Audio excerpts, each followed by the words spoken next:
Hello class and welcome to chapter 4. In this chapter we're going to talk about market fragmentation and hypercompetition. Let's get started. A fragmented industry is an industry that has no dominant market share by any particular organization or company.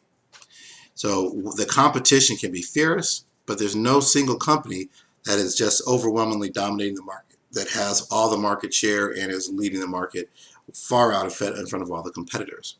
Okay, so a lot of competitors make up the entire market share and they're constantly competing with one another.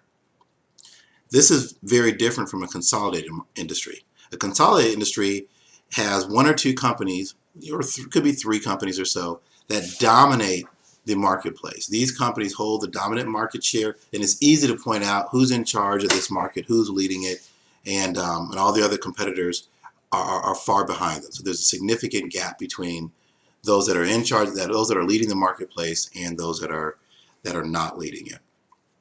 For example, if we look at the barbershop industry here in Houston, that will be an example of a fragmented marketplace.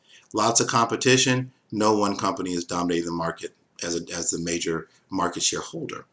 If we look at the soda industry, then that's an example of a consolidated industry because Pepsi and Coke hold the dominant market share, and the nearest competitor is far away from them in terms of market share. Let's talk about hypercompetition. Hypercompetition exists because conditions of disequilibrium and change within the marketplace. What I mean by disequilibrium and change is that there's constant disruption in the marketplace. Take, for example, the cell phone industry, where nearly every 6 months or so, a new product is emerging with new product features, and that product is better than the last one. Then the next thing you know, another competitor is introducing another product. There's constant disequilibrium, there's constant change and churn going on in the industry.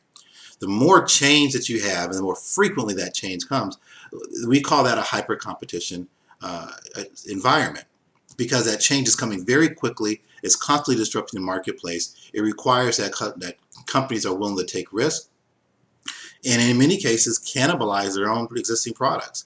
What we mean by that is I could develop a product, and maybe that product, I can continue selling that product for another 1 to 2 years. Well, I give up that 1 to 2 years because in month number 6 of that product being in the marketplace, I've introduced a new product. So what we call that is cannibalization. I'm cannibalizing the sales of one product that my company owns for the sales of another product. So you have a lot of cannibalization that takes place in a hyper-competitive marketplace, and you have a lot of change. This slide here illustrates what a hyper-competition market looks like. So let's take a close look at it. What you have is time and innovation and change. So time is on the horizontal axis, innovation and change is on the vertical axis. Every marketplace has what we call a stabilization period, where things are as normal. Everything is the way it normally is. Competition understands what's taking place, and the market is stable. So you see that horizontal line right there. All of a sudden, a new product comes in, or new innovation comes in, and it disrupts the marketplace. So here we have a vertical movement up because of innovation and change. Well, the market has to get used to that new change, and then it stabilizes once again. And now the market is running. All of a sudden, there's another innovation and change, which once again disrupts the marketplace. And then the market has to get used to that new innovation and change. For example, the introduction of the iPad or the introduction of the MP3 player. It disrupted the marketplace. The market now has to get used to this new change and selling that product, and everything stabilizes out in the new market conditions. When there's another innovation and change, it disrupts the marketplace again. So when we're talking about innovation and change, we're talking about significant innovation and change that will disrupt the marketplace.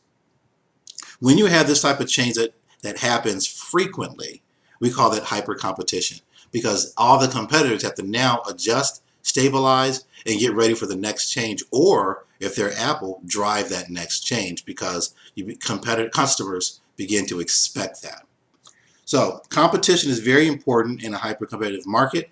You have to constantly keep an eye on what your competition is doing and how you can adjust quickly to when their new products and innovations come out. That wraps it up for this lecture. Hope you learned something. Thank you. I'll see you later. Don't forget to study.